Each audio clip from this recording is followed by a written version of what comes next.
आज मोर बनी तन गाट करे मन मोर बनी तन गाट करे मोर बनी तन गाट करे मन मोर बनी तन गाट करे घन घोर जरे तो और मारो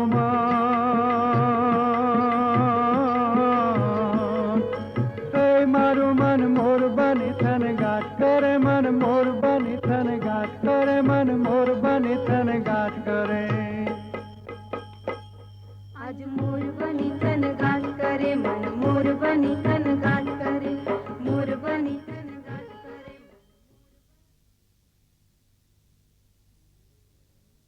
કુદરતના સાનિધ્યમાં પંચાળની ભૂમિ પર ચોટીલા પહાડની તળેટીમાં રાષ્ટ્રકવિ ઝવેરચંદ મેઘાણીનો જન્મ વિક્રમ સંવત 1953 શ્રાવણ વદ 5મને દિવસે થયો. 1897ના ઓગસ્ટનો દિવસ એ ગુર્જર સાહિત્યનો પનોતો દિવસ હતો. માતા ધોળીબા અને પિતા કાલિદાસ મેઘાણીને ત્યાં કશ્યપ મુનિના કુમાર જેવો લોક સાહિત્યનો, રાષ્ટ્રપ્રેમનો, શૂરવીરતાનો, શીલ અને નિષ્ઠાના મૂલ્યોનો શાયર સમો સૂર્ય પ્રગટ્યો.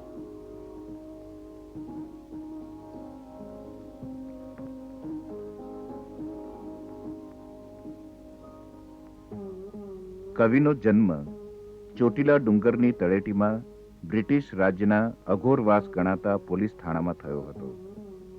આમ તો કવિના વડવાઓનું વતન હતું ભાયાણીનું બગસરા. પિતા એજન્સી થાણામાં પોલીસની નોકરી કરતા હતા.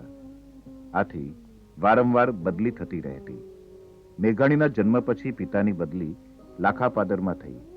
લાખાપાદરમાં શેલ નદીને કિનારે કવિએ એમનું શૈશવ વિતાવ્યું.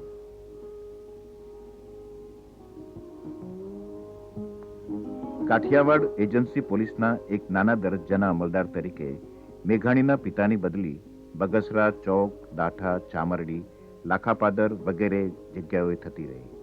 આ જગ્યાઓ પર સ્થપાયેલા થાણા એ બાળક મેઘાણીના સંગીઓ હતા. મેઘાણીનું પ્રાથમિક શિક્ષણ દાઠા, પાળિયાદ વગેરે જગ્યાએ થયું, જ્યારે માધ્યમિક શિક્ષણ અમરેલીમાં પૂરું કર્યું.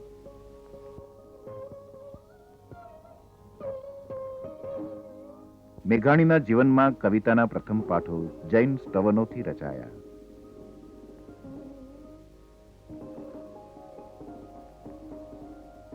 રંગે રૂપે રૂપકડા કવિ 1912માં મેટ્રિક પાસ થયા. 1913માં ભાવનગરની શામળદાસ કોલેજમાં અભ્યાસ શરૂ કર્યો.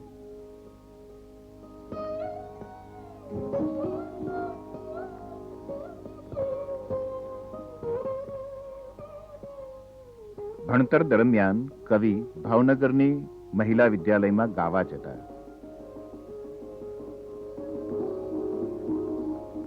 બીએમાં વધુ સારા અભ્યાસ માટે જૂનાગઢની બાઉદીન કોલેજમાં કવિ ભણવા ગયા. અંગ્રેજી અને સંસ્કૃત વિષય સાથે 1916માં કવિ બીએ પાસ થયા.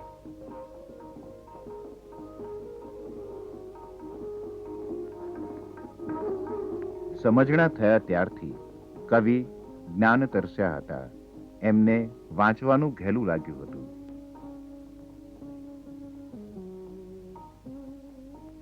એમએનો અભ્યાસ ચાલુ કર્યો અને શિક્ષક તરીકે સનાતન ધર્મ હાઈસ્કૂલ ભાવનગરમાં જોડાયા.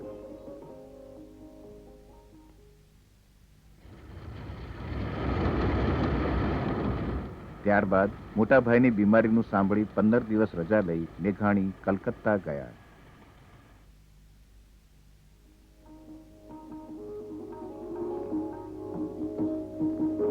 કલકત્તામાં ભાઈના આગ્રહથી એલ્યુમિનિયમની જીવણલાલ કંપનીમાં અંગત મંત્રી તરીકે કવિ જોડાયા.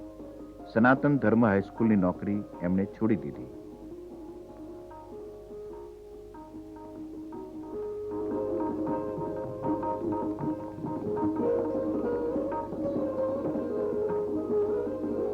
કલકત્તામાં કવિએ બંગાળની કાવ્યભૂમિમાં પ્રવેશ કર્યો. બંગાળી લોક સાહિત્ય અને સંગીતનો તેઓ પરિચય પામ્યા. સાહિત્યની લગ્ની તો જાણે જન્મથી હતી જ, પણ એમાં વેગ આવ્યો. 3 વર્ષ કવિએ કલકત્તામાં ગાળ્યા.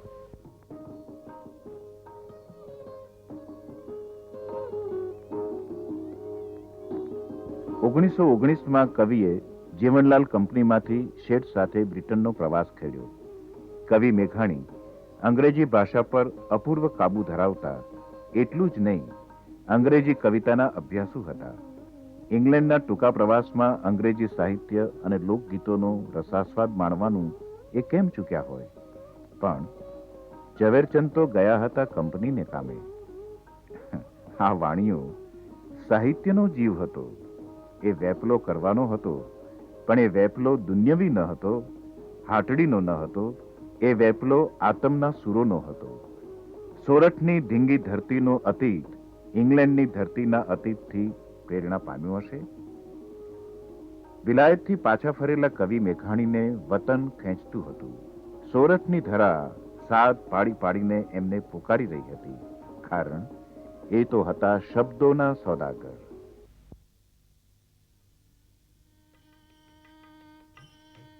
સલમાન શબદ ને વેપાર, સલમાન શબદ ને વેપારજી. ગગન કેડા ધૂંધળા એના, ગગન કેડા ધૂંધળા એની રાજા તણે અંબાર. સલમાન શબદ ને વેપાર, સલમાન શબદ ને વેપારજી.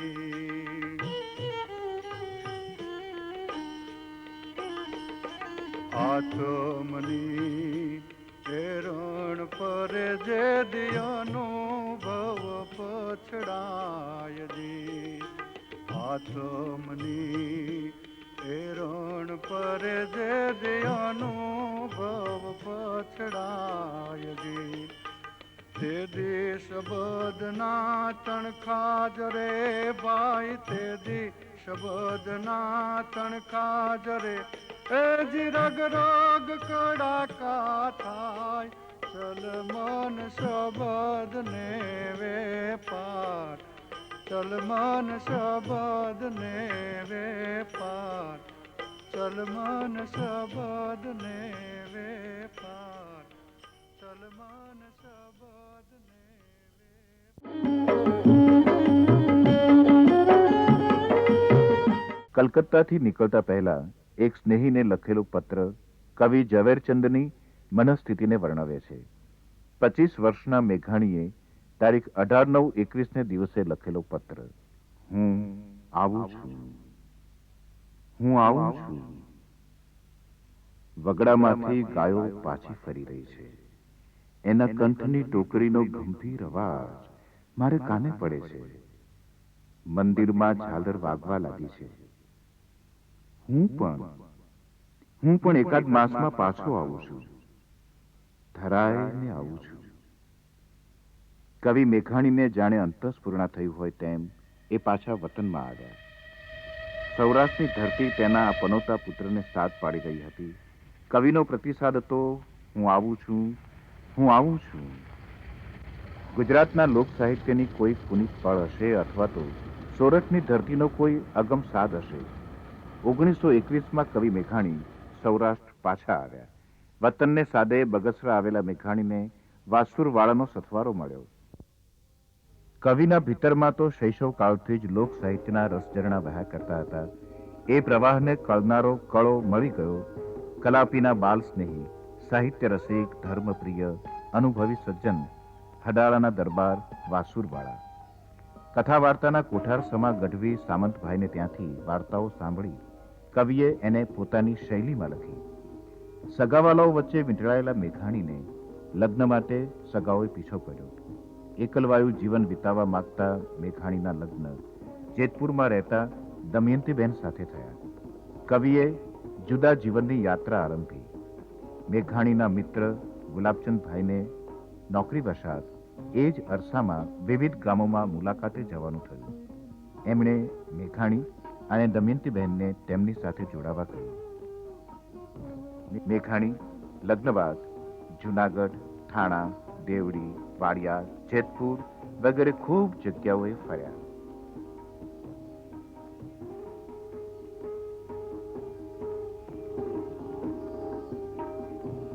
આ મુસાફરી દરમિયાન લોક સાહિત્યના સાગર સમા કવિએ મોતીની ઢગલીઓ, અમર રસની પ્યાલી, ચોરાનો પોકાર વગેરે લખ્યા.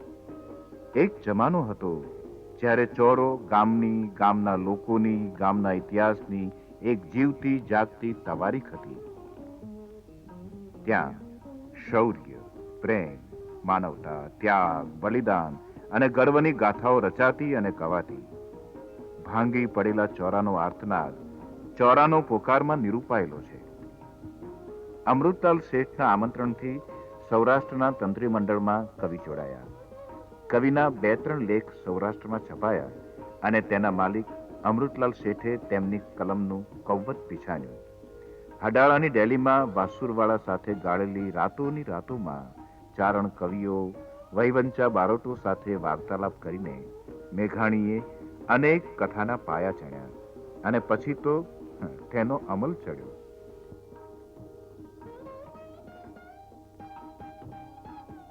શુક્ર, શનિ અને રવિ કવિનો રજળપાટ ચાલે અને સોમથી ગુરુ કવિની કલમ. સૌરાષ્ટ્રની રસધાર 1923 થી 28ના ગાળામાં રચાઈ.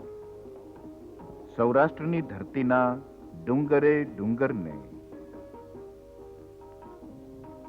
અરે પથ્થરે પથ્થરને કવિ મેઘાણીએ બોલતા કર્યા. રસધારની ધારે ધારે રચાયા સોરઠી બારવટિયાના વૃત્તાંત. લખવામાં પણ મેઘાણી એમની આગવી સાહિત્યિક પ્રમાણિકતા ક્યારેય ચૂક્યા ન હતા. જોગીદાસ ખુમાણ, માંગડાવાળા જેવા બારવટિયાના વૃત્તાંતમાંથી સ્પષ્ટ તરી આવે છે કે પોતાના પૂર્વજોની કુલીનતામાંથી જ આચાર સંહિતા પ્રાપ્ત કરીને તેઓ બારવટું ખેડતા.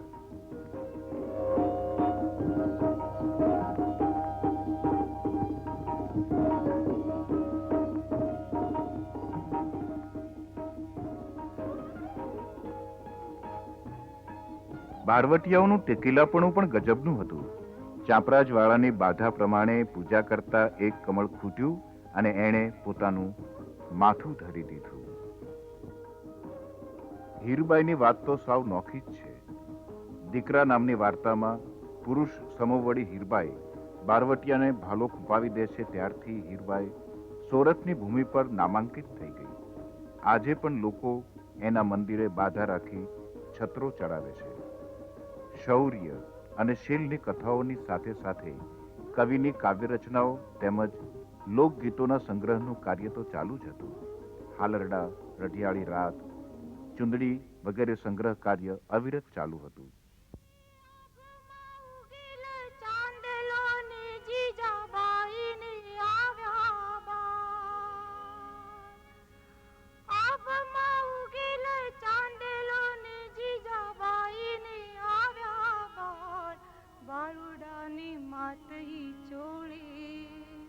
ધણણ ડુંગરા બોલે, શિવાજીની નીંદર્યું નાવે, માતા જીજાબાઈ ઝુલાવે. હે પેટમાં પોડીને સાંભળેલી બાળે રામ લક્ષ્મણની વાત, માતાજીને મુખ જે દીથી ઉડીની ઊંઘ તે દીથી. શિવાજીની નીંદર્યું નાવે, માતા જીજાબાઈ ઝુલાવે.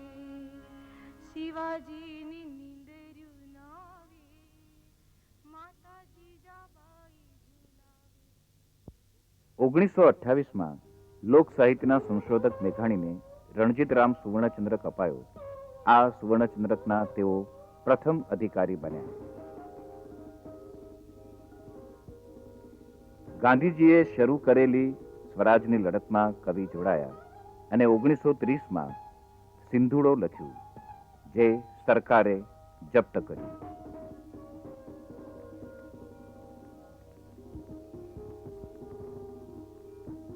મીઠાનો સત્યાગ્રહ જોઈ પાછા આવતા રાણપુર ખાતે તેમના નિવાસસ્થાને કવિની ધરપકડ થઈ. વોરંટ જુધાણીના નામનું હતું, પણ મેઘાણીને ગિરફ્તાર કરવામાં આવ્યા. કવિને 2 વર્ષની સજા થઈ. ત્યારે ધંધુકા કોર્ટમાં તેમણે કહ્યું, મારું હૃદય ઉન્માદથી નાચી ઉઠે છે. તમારાથી ફાંસીના માછલાની ભેટ થઈ શકતી હોય તો એ ભેટને મારું પરમ સૌભાગ્ય સમજીશ. સજા વધાવી લઈને કવિએ આઇરિશ વીર મેક્સવિનની પ્રાર્થના ગાઈ, હજારો વર્ષ જૂની અમારી વેદનાઓ, કલેજા ચીરથી કંપાવતી અમ ભય કથાઓ. આ ગાયું ત્યારે ન્યાયાધીશ ઈસાણીની આંખો પણ ભીજાઈ ગઈ હતી. જેલમાં શ્રી દેવદાસ ગાંધીએ પ્રસિદ્ધ અંગ્રેજી કાવ્ય સમબડીઝ ડાર્લિંગ તરફ ધ્યાન દોરતા કવિએ કોઈનો લાડક વાયો રચ્યો.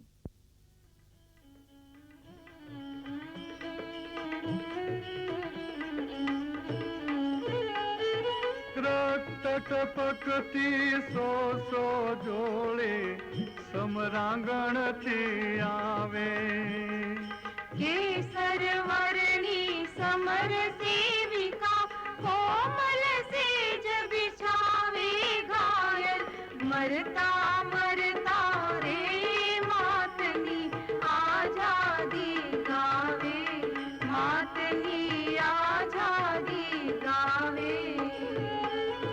કોની વનિતા કોની માતા ભગિની ટોળે વળતી, शोणित बीना पति सुत वीरनी रणशैया पर लड़ती मुखती खमा खमा करती माथे कर मीठो धरती, मातनी आजादी गावे, मातनी आजादी गावे.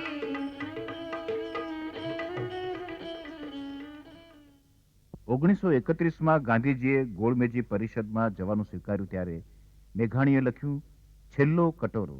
મહાત્મા ગાંધીના મનોમંથનનું સચોટ દર્શન આ કૃતિમાં થયું ત્યારે ગાંધીજીએ કવિને રાષ્ટ્રીય કવિ તરીકે બિરદાવ્યા.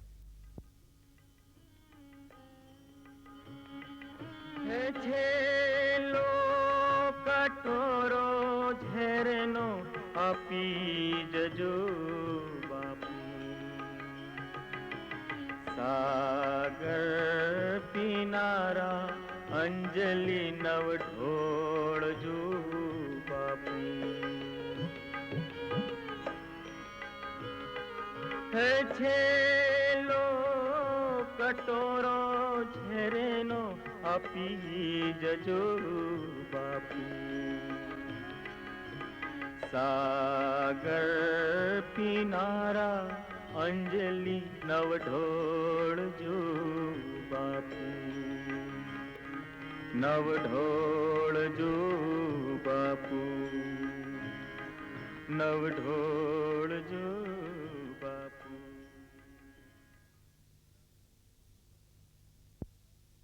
1932ના સત્યાગ્રહમાં સૌરાષ્ટ્ર સામયિક બંધ થયું, પણ છાપખાનું ચાલુ રાખવા સાહિત્ય અને ઇતિહાસનું સાપ્તાહિક ફૂલછાપ શરૂ થયું.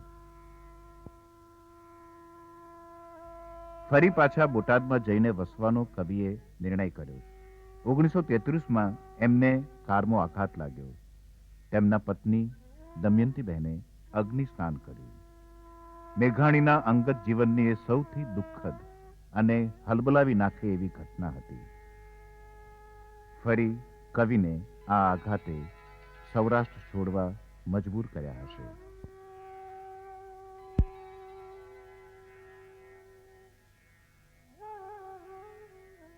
કવિ મુંબઈ ચાલ્યા ગયા.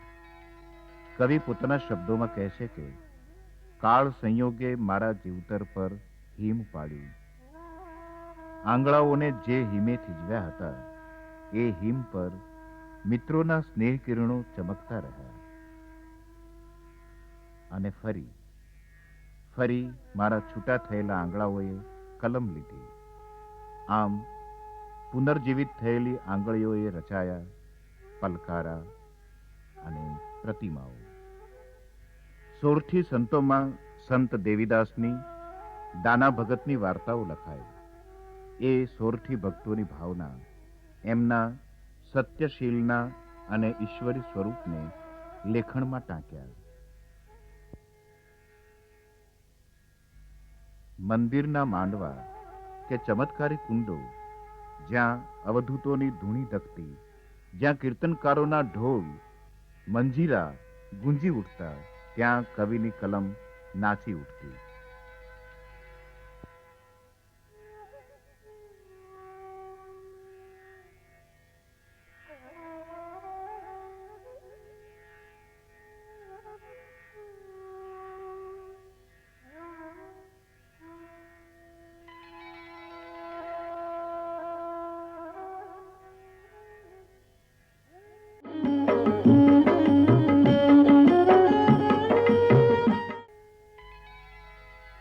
દાના ભગતની જગ્યાનું પવિત્ર સ્થળ આજે પૂજ્ય વલ્કુ બાપા દાના ભગતના આદર્શ મુજબ સંભાળે છે. ભક્તો ત્યાં અલખને નિહાળે છે. 1934માં નેપાળના પંડિત શિરોમણી હરિહર શર્માના વિધવા પુત્રી ચિત્રાબેન સાથે કવિના ફરી લગ્ન થયા.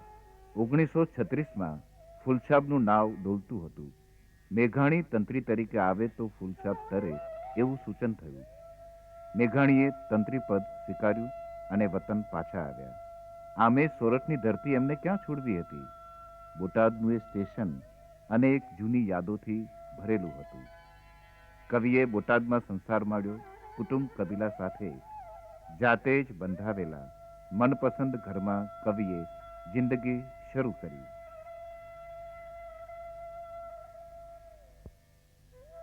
એ જૂની યાદોથી ભરેલા રેલવેના પાટા, પાટે પાટે પ્રગટેલી કહાનીઓ ફરી એક વખત કવિને હૈયે હોંશ ઉઠી અને કવિની લેખીનીમાંથી શબ્દો ઝરવા લાગ્યા.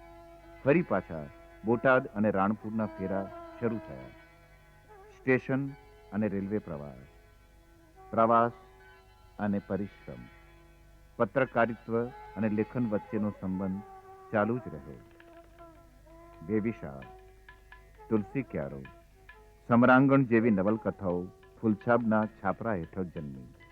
1941માં કવિ મેઘાણીને કવિવર ટાગોરનું શાંતિનિકેતન જવાનું નિમંત્રણ મળ્યું. શાંતિનિકેતનને તો એ વર્ષોથી ઝંખતા હતા. પહેલીવાર કલકત્તા ગયા ત્યારે જ એ તો બંગાળના પ્રેમમાં પડી ગયા હતા. એ પ્રેમ તો પછીથી રવિન્દ્રનાથની આસક્તિમાં પરિણમ્યો હતો. ટાગોર સાથેની યાદગાર મુલાકાતમાં સમય થંભી ગયો હતો.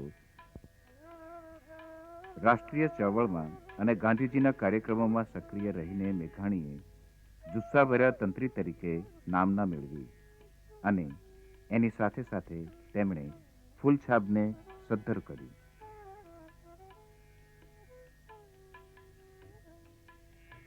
રવિન્દ્રનાથની જેમ જ મેઘાણીનો આત્મા પણ છલકતી વર્ષાની વાદળી જેવો કવિતાથી ભીંજાયેલો હતો. રવિન્દ્રનાથની કૃતિમાંથી તેમણે રવિન્દ્ર વીણા આપી. 1945માં ફૂલછાબમાંથી નિવૃત્તિ લીધી અને મહારાજ રવિશંકરના જીવન અનુભવોનું પુસ્તક માણસાઈના દીવા પ્રગટ થયું, જેને 1946ના શ્રેષ્ઠ પુસ્તક તરીકે મહિલા પારિતોષિક મળ્યું.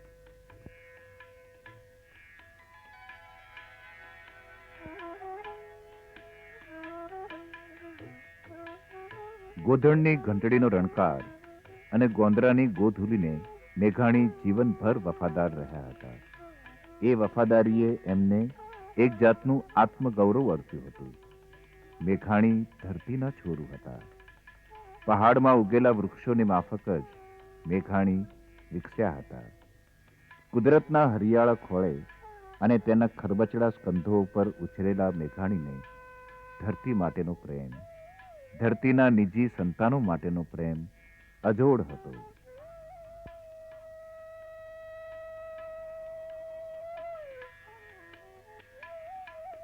સોરઠની ધરા અને તેનું વાતાવરણ, કવિના બાળ સંગી પહાડો અને નદીઓના પડઘાઓએ કવિના ભાવનાશીલ હૃદયને ઝંઝોળી નાખ્યું અને કવિની કલમે લખાયેલી શૌર્ય, પ્રેમ, માનવતા, બલિદાન, દેશ પ્રેમની કથાઓ, ઇતિહાસના પાનાઓ તેમની કલમથી જીવિત થઈ ગયા.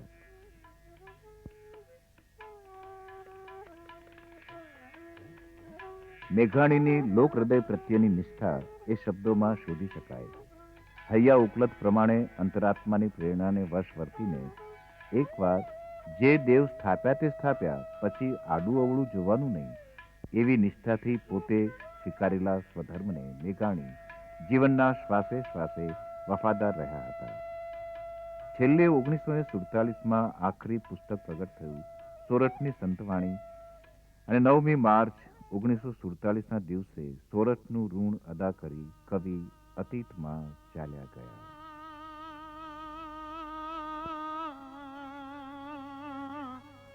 સલખે ઘણો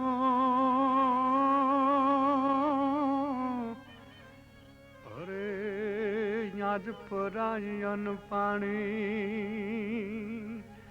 પણ ઈશ્વર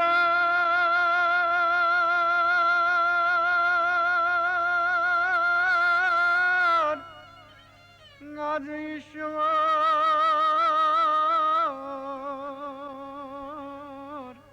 આધીન આપણે અરે કોક દી મળશું જ મેઘાણી પણ સુતા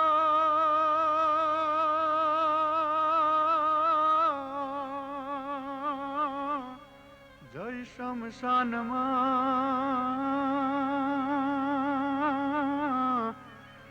અરે જેની હોડું તે તાણી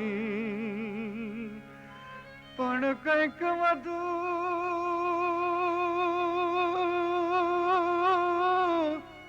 કંઈક વધુ દિવાળા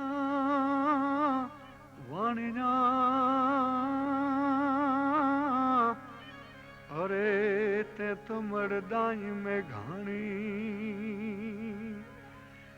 પણ લેખો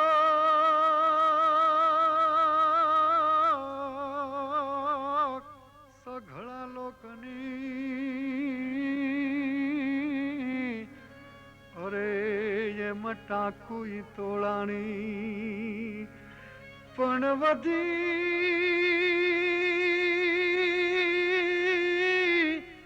એમાં વધી તોલે વાણી જા અરે તારી લેખણ મેં ઘાણી પણ આવા છંદા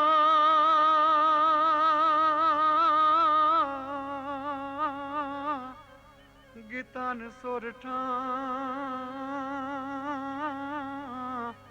અરે મારી સોરઠ સરવાણી પણ જેટલા રોયા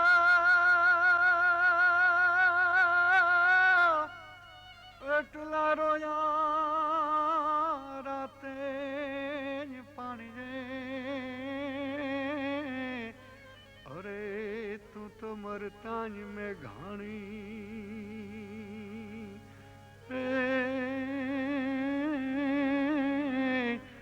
હવે તું તો મરતા મેં ઘાણી